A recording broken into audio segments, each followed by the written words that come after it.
홍아, 안녕하세요. 저는 역사스키미 청사초롱의 이규원입니다.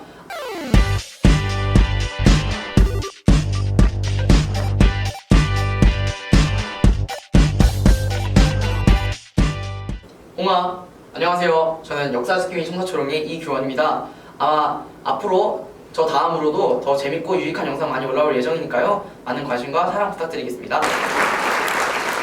자, 첫 번째 내용으로는요. 동학농민운동부터 대한제국과 광무개혁에 관한 이야기를 한번 알아보도록 하겠습니다. 자, 동학농민운동이 시작된 이유는요. 크게 세 가지로 나눌 수 있는데요. 첫 번째, 국가 재정이 악화됩니다. 두 번째, 일본의 경제적 침탈로 인해 쌀값이 폭등하게 됩니다. 세 번째, 동학의 확산이 됩니다. 이러한 세 가지 이유 때문에 사회개혁과 반외세를 주장하는 농민운동으로 점차 발전하게 됩니다. 자, 동학농민운동의 전개 과정은요. 고부군수 조병갑의 횡포에 저항하여 봉기를 시작한 고부농민 봉기를 시작으로 황토현과 홍련순 등지에서 반군을 격퇴하고 전시성을 장악하게 되지만 전주화약으로 인해 아쉽게 끝나게 됩니다. 전주화약은 정부가 청에게 용호를 요청했지만 청과 일본이 같이 맺은 텐진조약 때문에 청과 일본군이 같이 오게 되자 정부와 농민 둘 쪽 다 부담이 되게 돼서 후다닥 끝내기 위해서 맺은 조약을 말하는데요. 이 조약에는 농민은 집강소를 설치하게 되고 정부는 교정청을 설치하게 됩니다.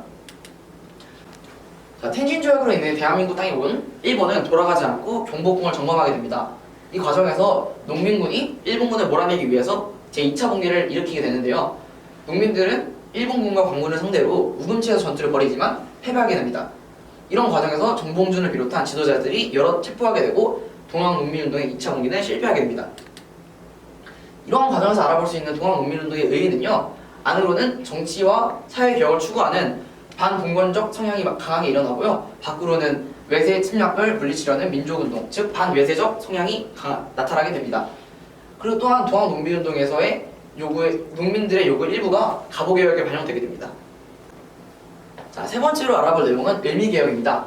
을미사변 이후 김홍집의 내각이 개혁을 추진하였고요. 이 내용에는 단발령 실시와 근대적 우편 사용 실시라는 것이 있습니다. 여기 사진에 보시면 이게 바로 근대적 우편, 그러니까 우정총국 사진인데요. 한번 봐주시면 감사하겠습니다. 자, 그 후 을미개혁은 고종이 러시아 공사관으로 거초를 이동하는 아간 파천 이후 중단되게 됩니다. 자, 네 번째로 알아볼 내용은 독립협회 관련된 내용입니다. 일단 서재필이 독립협회 전에 독립신문이라는 걸 창간하게 되는데요. 그 이후 정부 고관과 개화 지식인이 함께 1896년에 독립협회를 조직하게 됩니다. 여기서 특별하게 알아볼 점은요. 독립협회의 태연 자격에 제한을 두지 않으면서 민중의 참여를 스스로 이끌어내었다는 그런 특징이 있습니다. 독립협회는요. 독립문을 세우고 하면서 자주구임을 내세웠고요. 그리고 또 이권수호운동을 했고 만민공동회를 열었다는 그런 활동을 많이 했습니다. 하지만 보수 세력이 고종 황제에게 여러 가지 모함을 하면서 고종 황제가 강제 해산을 하게 됩니다. 여기서 알아볼 수 있는 독립협회의 의의와 한계는요.